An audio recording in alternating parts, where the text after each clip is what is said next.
पिछले 2 एपिसोड में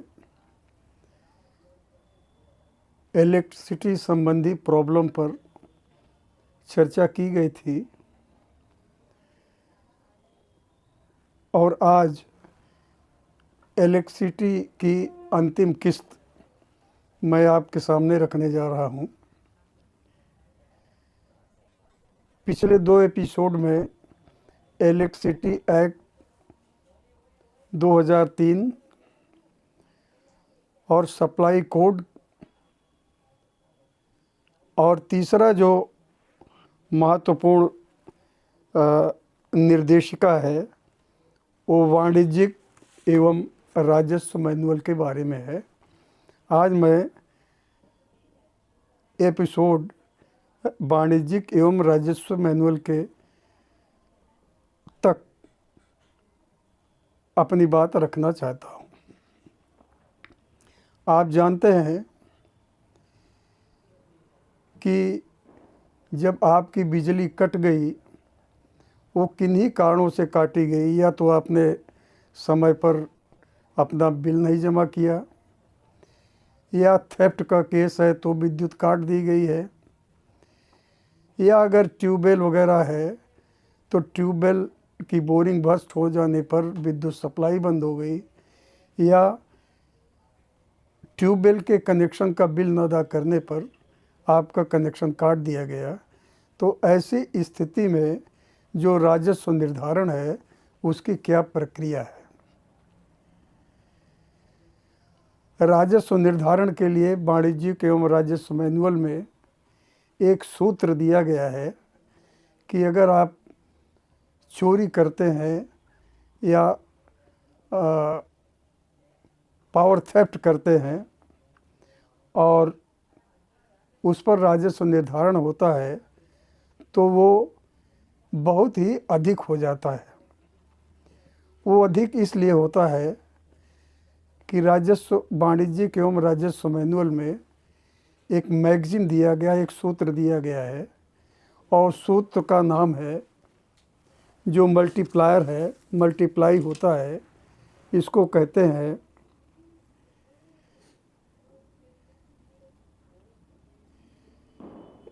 ये जो सूत्र है वो है L into F into H into D, यानी L गुणे F गुणे H गुणे D।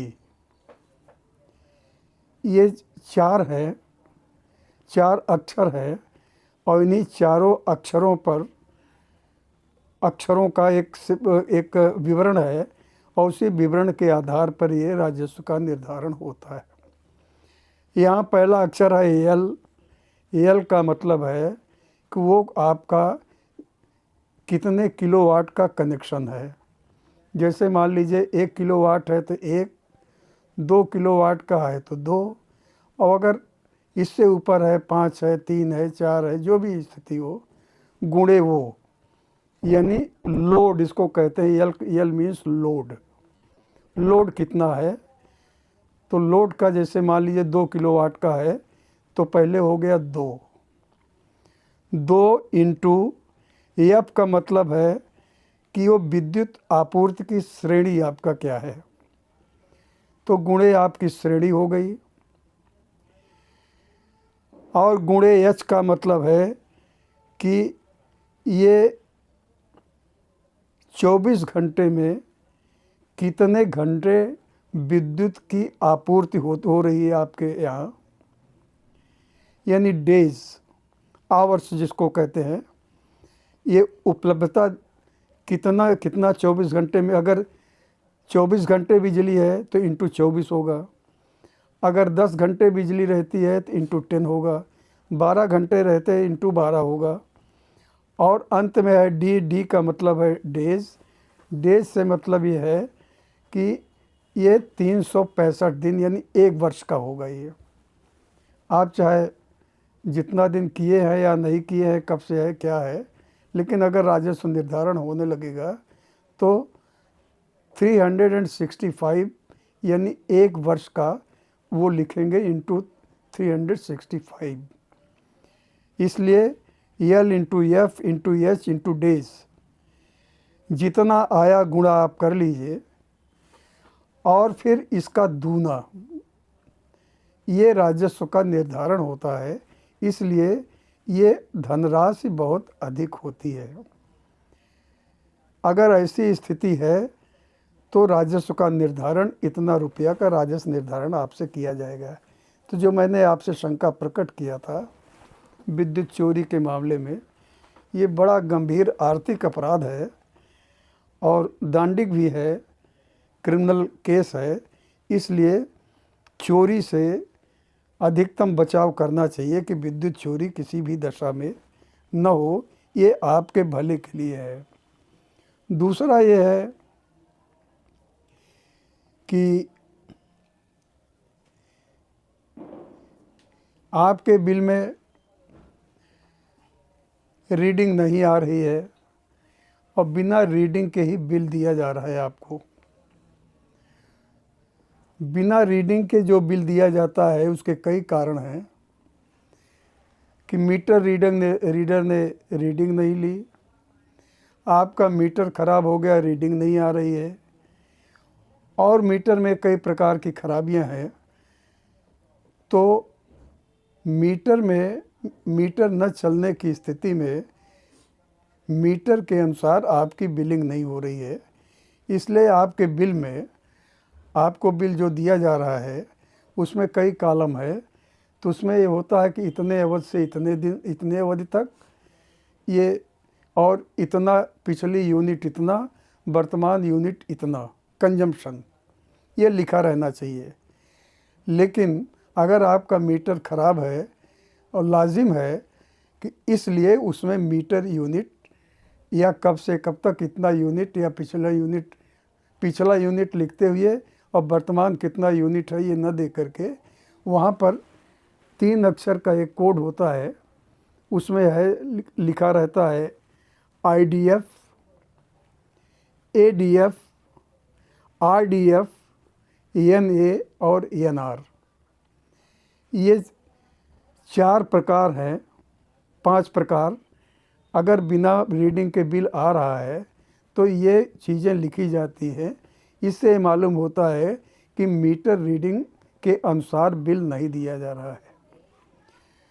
तो इसका भी राजस्व निर्धारण है कि कैसे जो नेक्स्ट बिल देंगे मीटर लगाने पर वो कैसे संशोधित करेंगे, इसके बारे में भी राजस्व मैनुअल में प्राविधान किया गया है। उसमें जैसे LMB 1 है, LMB 1 आपका है तो ये 100 यूनिट प्रति माह, अगर देहात में है तो 75 यूनिट प्रति माह, यानी ये कुछ पहले का रेट है, रेट रिवाइज हो गया होगा। और अन्य है तो 60 यूनिट प्रति माह के हिसाब से आपका जोड़कर राजस्व का निर्धारण किया जाएगा।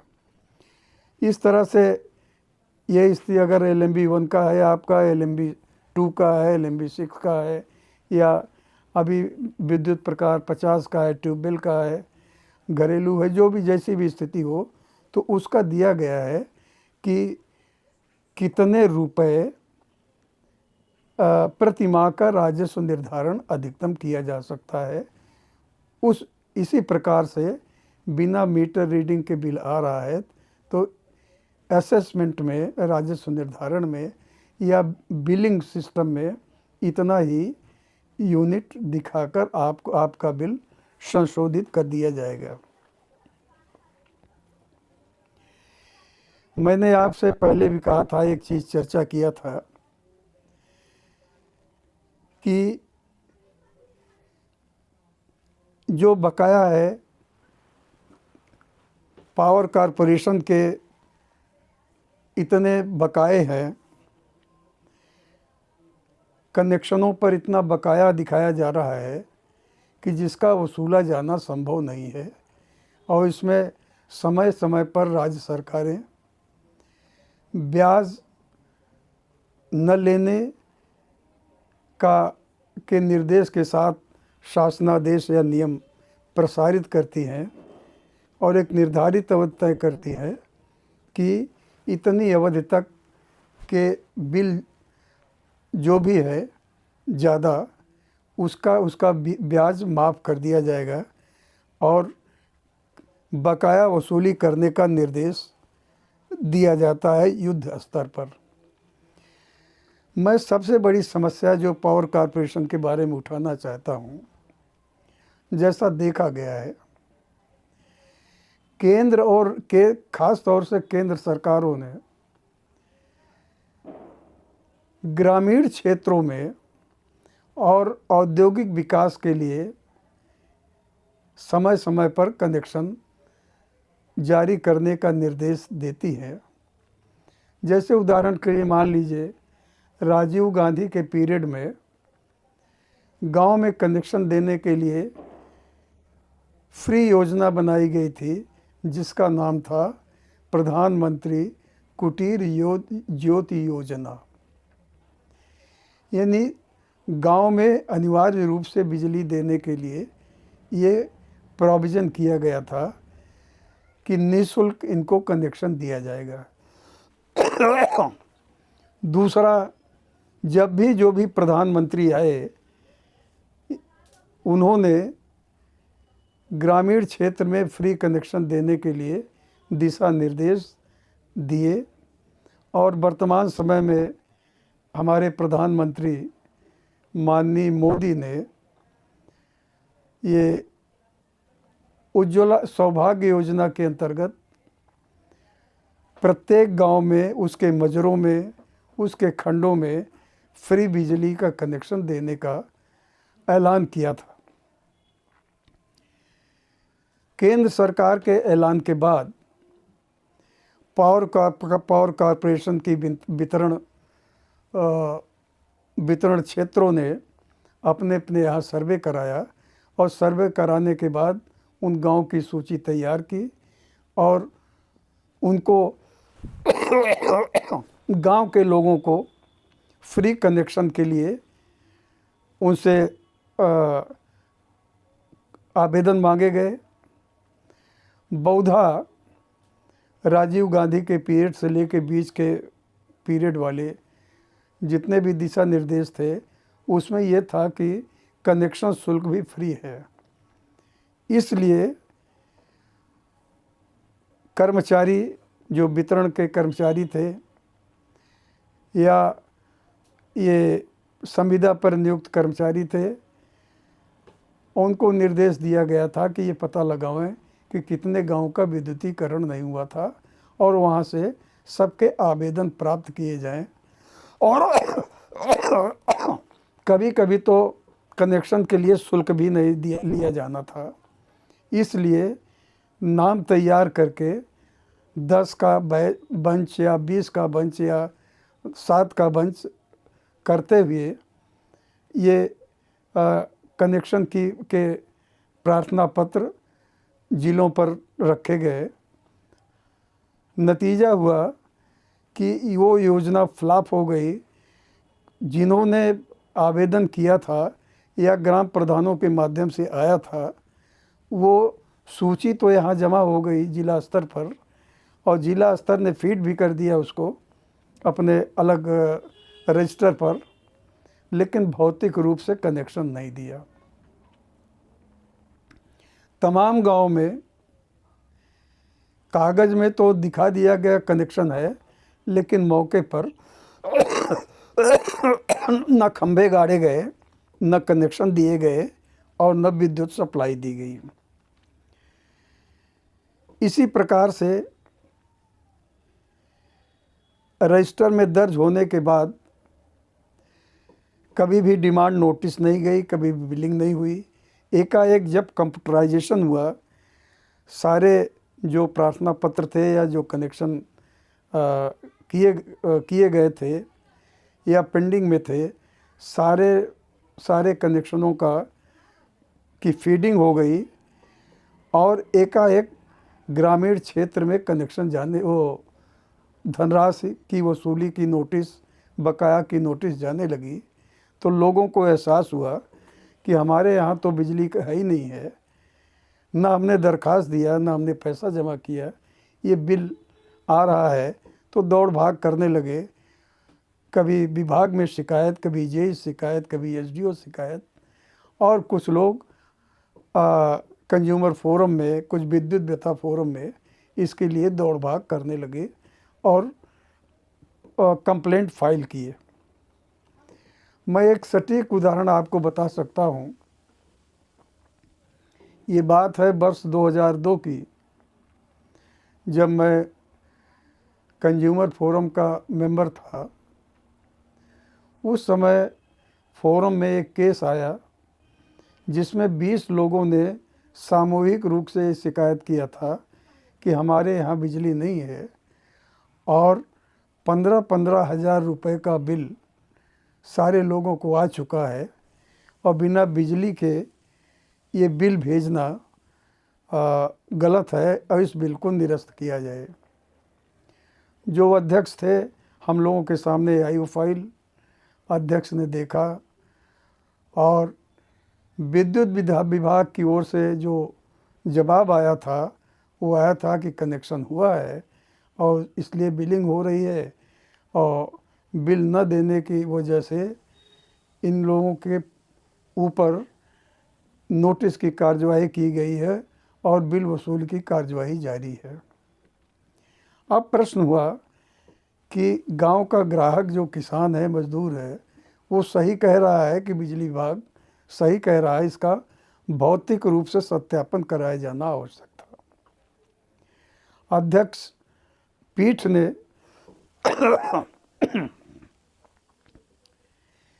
निर्देशित किया कि उपभोक्ता फोरम के जो मेंबर है, यानी हमारे लिए, ये मौके पे जाएं और मौके पे जाकर वस्तुस्थिति की रिपोर्ट फोरम में प्रस्तुत करें। निर्धारित तिथि पर मैं गया मौके पर। विद्युत विभाग के जेई, एसडीओ और एक्सियन को सूचना दे दी गई कि अपने जो उपलब्ध कर्मचारी हैं, अधिकारी हैं, किसी को भेजें मौके पर, ये निरीक्षण होगा, ये फोरम का आदेश है। निर्धारित तिथि पर हम गए, वहाँ जेई भी पहुँचे, गांव के लोग भी पहुँचे और उस गांव में जाने पर मालूम हुआ कि उस गांव से 1 किलोमीटर दूर अंतिम खंभा लगा था जिस पर तार था और 1 किलोमीटर तक न कोई तार था और न कोई खंभा था, इसलिए गांव में कनेक्शन देने का कोई प्रश्न ही नहीं था। हमने रिपोर्ट प्रस्तुत किया, बेंच ने सुनवाई किया और उस संपूर्ण बिल का ग्रामीणों का निरस्त हुआ। इस तरह से जो मैं ख़ास तौर से कहना चाहता हूँ कि ये जो फिक्सिशियस बिल हैं, अगर इसी का निराकरण ये कॉरपोरेशन या वितरण अधिकारी अगर करें मौके पर, इनके पास वर्कफोर्स भी है, जेई स्तर पर, एसडीओ स्तर पर, ऐसे मामलों में जिनकी बकाया अवधि बहुत ज़्यादा है और काफ़ी दिनों से बिल नहीं दिया जा रहा है, और ऐसे लोगों को लाइनमैन के माध्यम से बुलवाकर या स्थल का निरीक्षण करके वो फिक्सिशियस बिल जो है समाप्त करके और ये कॉरपोरेशन का ये देयता जो है वो कम कर सकते हैं, यानी बकाया कम हो सकता है। अगर बकाया कम कर देंगे, ये झूठे जितने बिल हैं अगर ये समाप्त हो जाएंगे तो ये स्वाभाविक है कि रेवेन्यू रिसीप्ट जो है उसकी मात्रा कम हो जाएगी और ये जो ज़्यादा आजकल दौड़ भाग हो रही है कि बिल की वसूली बहुत कम हो रही है, ज़्यादा बकाया चल रहा है, इससे कुछ हद तक 20 से 25% निदान हो सकता है। दूसरा ये है कम कि तमाम लोगों को शिकायत है कि हमारा ये हुआ, हमारा ये कट गया, ये हमारा मीटर जल गया, मीटर दूसरा लगा दिया जाए, लेकिन विभागीय कार्यवाही न होने से या तो कनेक्शन धारक बिल देना बंद कर देता है और बिलिंग अभिलेखों में चालू है, कंप्यूटर में चालू है, तो वो एक्सेस बिलिंग का जो डाटा है वो पड़ा रहता है और रेवेन्यू का जो रिसीट वो बहुत ज़्यादा दर्शाता है। तो ये भी एक खामी है। मुझे ये कहने में कोई संकोच नहीं है कि इंफ्रास्ट्रक्चर वितरण कंपनियों का बहुत ही खराब है। गांव हो या शहर हो, जो भी हो, मीटर रीडिंग के लिए इनके पास कोई वर्क फोर्स नहीं है। कभी कभी ये ठेके पर, संविदा पर किसी कंपनी से को ठेका दे के सारे ज़िलों में ये रीडिंग का काम दिखवाते हैं, लेकिन वो मीटर रीडर गांव में नहीं जा पाता, जिससे सही समय पर मीटर रीडिंग के अनुसार बिल नहीं आ पाता है। इसलिए मेरा अनुरोध है ख़ास तौर से वितरण कंपनियों से कि जो सिस्टम में गलती है, उपभोक्ता के बिलों में कमी है, कनेक्शन काटे जा चुके हैं या कट गए हैं या लोग नहीं चलाना चाहते, ऐसे जो मामले विचाराधीन है उस पर युद्ध स्तर पर कार्यवाही करें। अन्यथा अगर आप एक्सेसिव बिल देंगे किसी भी कारण से, 6 साल का, 5 साल का, 10 साल का अगर इकट्ठा बिल देते हैं, तो मैंने आपसे पहले भी पिछले एपिसोड में चर्चा किया था कि इंडियन इलेक्ट्रिसिटी एक्ट 2003 जो बना है, इसकी धारा 56 उपधारा 2 में स्पष्ट प्रोविजन है कि फिक्सिशियस बिल आप 2 वर्ष की अवधि के अलावा आप नहीं ले सकते। अगर आपने डिमांड किया है, नोटिस दिया है, तो आपकी नोटिस हो, अदालतें, वो चाहे कंज्यूमर फोरम हो, वो चाहे हाई कोर्ट हो, जो भी सक्षम फोरम है, वो उसको रद्द कर सकती है, क्योंकि धारा 56(2) में स्पष्ट रूप से इसके लिए प्रोविज़न है। मैं आपको ख़ास तौर से एडवोकेट साथियों को एक उदाहरण बताना चाहता हूँ। आप चाहें तो इसको नोट कर सकते हैं। ये CPJ 2020 वॉल्यूम 2 पेज 65, फिर से सुन सकते हैं आप। CPJ 2020 वॉल्यूम 2 पेज 65, ये नेशनल कमीशन का यानी NC का एक आर्डर है, जिसमें स्पष्ट रूप से कहा गया है कि अगर 2 वर्ष के ऊपर का की बिलिंग की जा रही है, तो ये डिमांड और पेनल इंटरेस्ट ये धारा 56(2) के अंतर्गत दे नहीं है, इसलिए वो बिल निरस्त कर दिया नेशनल कमीशन ने भी। जिला फोरम ने उपभोक्ता के पक्ष में फैसला दिया, बिल रद्द कर दिया। राज्य आयोग गया, राज्य आयोग ने पावर कॉरपोरेशन की अपील खारिज कर दिया। पावर कॉरपोरेशन नेशनल कमीशन गया, नेशनल कमीशन से भी उनकी अपील, सेकंड अपील खारिज हो गई। इसलिए हमारा अनुरोध है पावर कॉरपोरेशन वितरण के अधिकारियों से कि ऐसे फिक्सिशियस बिल जो कई सालों से पेंडिंग है, उसको आप समाप्त करने की कार्यवाही करें। और ऐसे उपभोक्ता जिन्हें बहुत बढ़ा चढ़ा कर बिल दिए जा रहे हैं और अनावश्यक परेशान किया जा रहा है, वह सक्षम फोरम में आयोग के समक्ष अपनी शिकायत रखें। इन्हीं शब्दों के साथ आज इलेक्ट्रिसिटी एक्ट 2003 और इससे जुड़ी अन्य जो नियमावली है, नियम है, उसके बारे में आज मैं अपनी बात पूर्णतः समाप्त कर रहा हूँ। अगला एपिसोड किसी अन्य विषय पर होगा।